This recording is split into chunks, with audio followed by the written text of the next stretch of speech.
संजय, शुरुआत आपसे ही करूंगा। थोड़ा सीना भी, छाती भी आपकी खुल गई होगी, सांस अच्छी तरह से आ रहा होगा, दम घोटू दिल्ली से आप निकले हैं।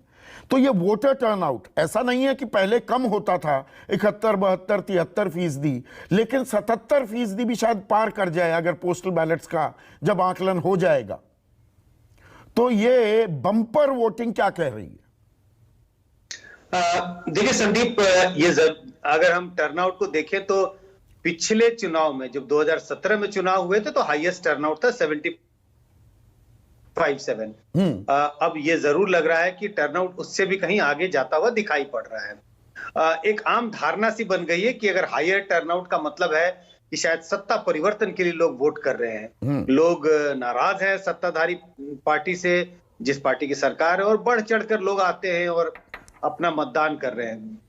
लेकिन अगर आप आंकड़ों के नजरिए से देखें, तकरीबन जितने देश भर में विधानसभा के चुनाव हुए हैं, उन सब आंकड़ों का विश्लेषण मैंने किया है। हाल ही में जो मेरी किताब आई है उसमें पूरा एक चैप्टर है उस पर, और हमने देखा 48% बार टर्नआउट बढ़ा, सरकारें मतलब बदल गई, और 52% बार टर्नआउट बढ़ा, सरकारें वही की वही रही।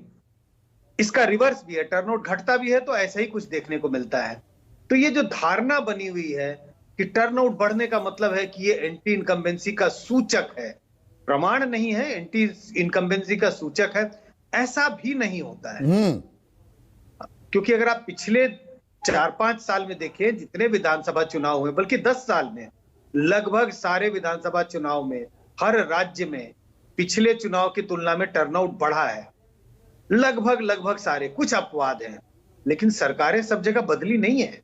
यूपी की सरकार वही रह गई, असम की सरकार वही रह गई, तमाम ऐसे सरकार है, बंगाल की सरकार वही रही, बहुत ऐसे तमाम सरकारें हैं जो दोबारा चुन के आई।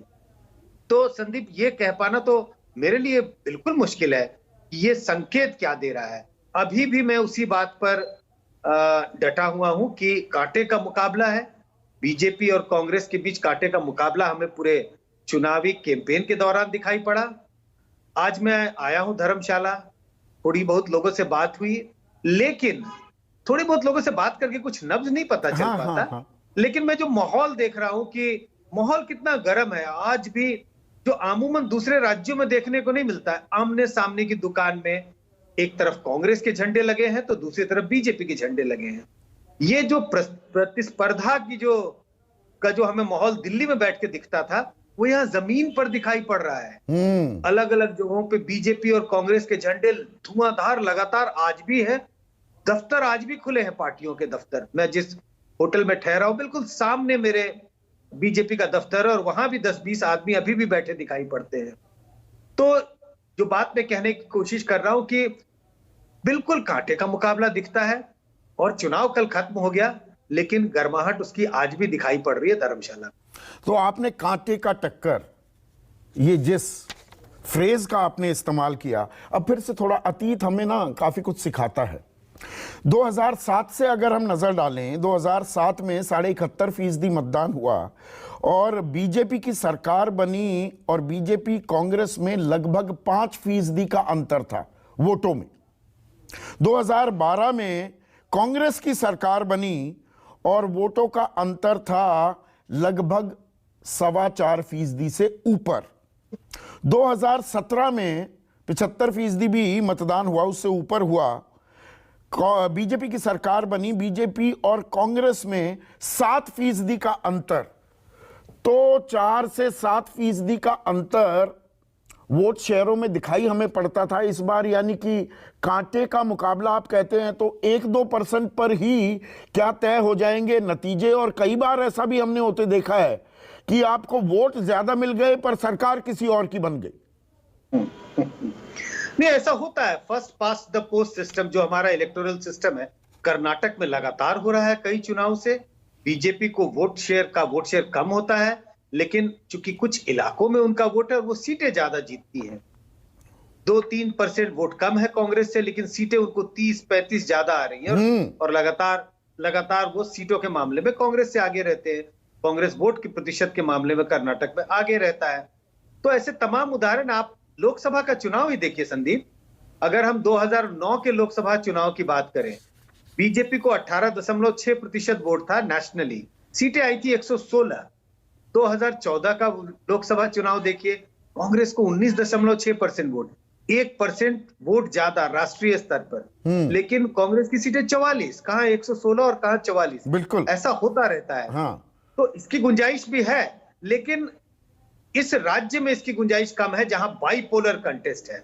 इसकी गुंजाइश वहां ज्यादा हो जाती है जहां थोड़ा मल्टी कॉर्नर, जैसे मैंने कर्नाटक तो का उदाहरण दिया, वहीं बाइपोलर JDS ये सेंस आपको लग गई है, जो मैं लगातार यहाँ पर बिल्कुल कार्यक्रम bipolar में है। और हिमाचल से जब मैं कार्यक्रम कर रहा था, मैं कह रहा था कि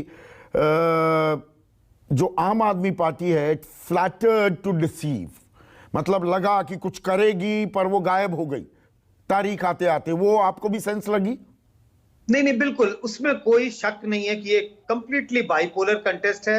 आम आदमी पार्टी कहीं दिखाई नहीं पड़ती, ना तो कोई झंडे, ना कोई दफ्तर, ना लोग बात करने वाले। आप, मैं जैसा कह रहा हूं, इसका रिवर्स है गुजरात में। आप गुजरात जाएं तो लोग कांग्रेस से ज्यादा आम आदमी पार्टी की बात कर रहे हैं। वो फटाफट आम आदमी पार्टी का जिक्र करते हैं। वो आम आदमी पार्टी का प्रदर्शन कैसा होगा वो आने वाला समय बताएगा, लेकिन यहां आम आदमी पार्टी का कोई जिक्र नहीं हो रहा है संदीप। कंप्लीटली बाइपोलर कंटेस्ट है, और मुझे लगता है कि आखिरी में जीत हार का जो दोनों पार्टियों के बीच जो अंतर है वो शायद 3-4% का ही रह पाएगा।